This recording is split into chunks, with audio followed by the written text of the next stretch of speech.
Question है compressive force F is applied at two end of the long thin steel rod. It is heated simultaneously such that temperature increased by delta T. The net change in its length is 0.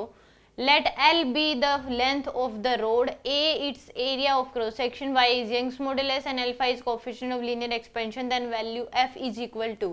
तो यहाँ पे एक तो compressive force लग रहा है.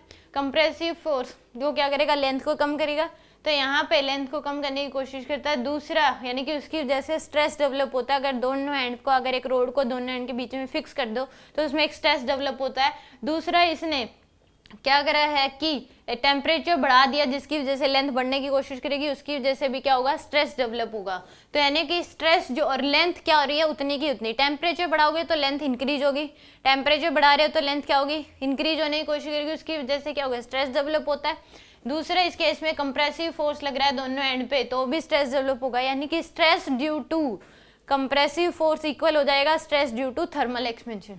तो यहाँ पे यानी कि स्ट्रेस ड्यू टू तो वो कितना होगा, फोर्स की वजह से F/A इक्वल टू टेम्परेचर बढ़ाने से जो स्ट्रेस डेवलप होता है वो होता है Young's modulus alpha delta T के बराबर, इतना होता है.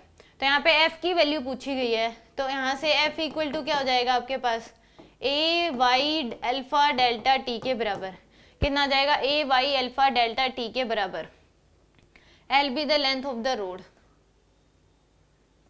तो A/Y अल्फा डेल्टा टी के बराबर. तो फोर्स किसके बराबर हो जाना चाहिए, A/Y alpha delta T. C option क्या है इसका, करेक्ट है. सी ऑप्शन क्या है इस केस में, करेक्ट है. यानी कि जो स्ट्रेस डेवलप होगा ड्यू टू कंप्रेसिव फोर्स वो इक्वल होगा किसके, ड्यू टू थर्मल एक्सपेंशन वाले. Stress due to thermal expansion, तभी उसमें चेंज इन लेंथ जो है वो 0 होगी.